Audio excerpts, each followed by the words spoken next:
Dostlar, әуежайға келдік. Алдымызда Түркия. Енді Алла қаласа зардап шеккен бауырларға көмегіміз тисе деп отырмыз енді.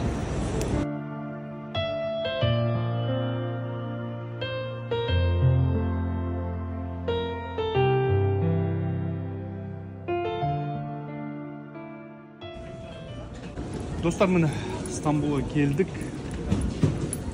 Мынау Түркияға талай келдік қой енді. Жұмыспен келетіміз, әте бір нәрсе алып кететіміз, демалып кететіміз. Бірақ бірінші рет Түркияға бір нәрсе беру үшін келіп отырмыз.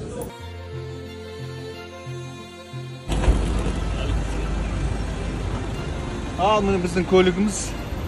Алла қаласа осы көлікпен ары бері келей әуежайдан зілзала болған жерге кетіп баратырмыз. Уақыт ұстамай, МЧС дейді ғой, соның басшыларымен бәрі сол жолығып талқылаймыз Алла қаласа. Достар, міне Түркияның Анадолу, яғни шығыс жағынан келатырмыз. Баяғыда ойлаушы едік, Түркияда қыс болмайды деп. Қыстың көкесі осында екен.